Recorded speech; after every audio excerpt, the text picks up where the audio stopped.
Hello student, good morning. कैसे आप लोग? मैं सरवण सर अपने पीजी क्लास में फिर से आप लोग का स्वागत करता हूं। तो चलिए, हम लोग पिछले क्लास में जो है सो एचसीएफ जो है से भाग विधि से निकालने के लिए सीखे थे, और आज हम लोग सीखेंगे अभाज्य गुणनखंड विधि से एचसीएफ अर्थात मसा कैसे निकाला जाता है।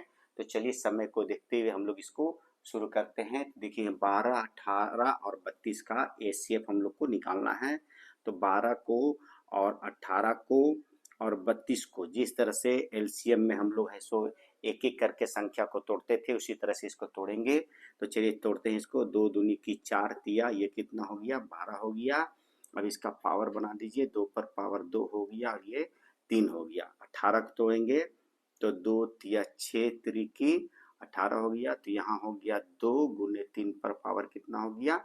2 हो गया। 32 को तोड़ेंगे तो 2 दूनी की 4 दूनी की 8 दूनी की 16 दूनी की 32 हो गया। तो 2 पर पावर 5 हो गया। अब इसका हम लोग एचसीएफ निकालेंगे। तो इसमें जो संख्या मिलेगा उसी को हम लोग है सो लिखते हैं। यहाँ पर देखिए 2 मिल रहा है, 2 मिल रहा है और 2 पर पावर 5 मिल रहा है। अब तीनों में इसमें 3 मिला, इसे मिला, इसमें नहीं मिल रहा है, तो ये संख्या को हम लोग को नहीं देखना है। अब इसमें जिसका पावर कम हो, जैसे 2 पर पावर 2 है, यहाँ 2 पर पावर 1 छिपा हुआ है, 2 पर पावर, तो इसका पावर कम है, तो यही इसका एचसीएफ हो गया। जिसका पावर कम हो उसी को लेना है, अधिक पावर ला एलसीएम में हम लोग लेते हैं। तो उम्मीद है कि आप लोग को पहले प्रश्न का हल समझ में आ गया होगा। चलिए अब दूसरे प्रश्न को हम लोग हल करते हैं। 90 को हम लोग तोड़ देते हैं। तोड़ने नहीं आएगा तो इस तरह से आप तोड़ सकते हैं। 90 को 2 से भाग देंगे 45 हो जाएगा, 3 से देंगे 15 हो जाएगा, और 3 से देंगे तो 5 हो जाएगा। तो ये टूट गया हम लोग के 2 गुने 3 गुने 3 गुने 5 में। अब इसका पावर बनाएंगे। 2 गुने 3 पर पावर 2 गुने 5 लिख दिए यहाँ पर।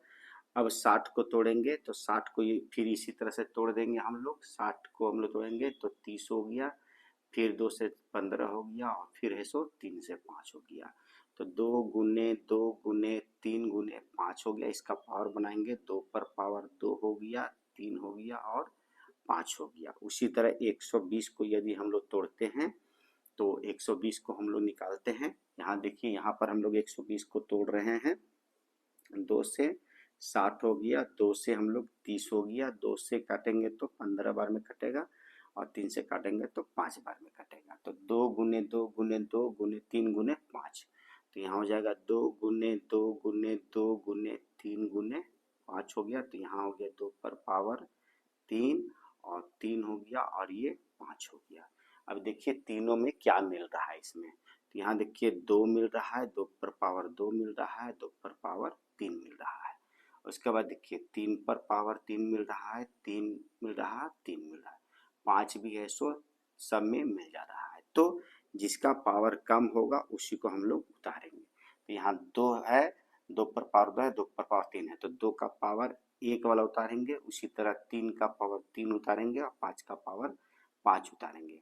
अब यहाँ गुना कर दीजिए। 2 तिया 6 पच्चे 30 हो गया। यही हम लोग का है सो अभाज्य गुणनखंड विधि द्वारा एचसीएफ निकल के आ गया। तो उम्मीद है कि आप लोग को यह अभाज्य गुणनखंड विधि से एचसीएफ ज्ञात करना भी आ गया होगा। तो यदि आप लोग को आ गया तो हर दिन के भांति मेरे लिए लाइक करें, शेयर करें, और जो बच्चे पहली बार में इस वीडियो को देख रहे हैं, हर दिन के भांति मैं उनसे यही रिक्वेस्ट करना चाहता हूँ कि सबसे पहले मेरे चैनल को सब्सक्राइब करें, लाइक करें, शेयर करें, और बेल बटन दबाना ना भूलें। तो चलिए फिर मिलते हैं नए वीडियो के साथ। तब तक के लिए have a nice day, take care, जय माता।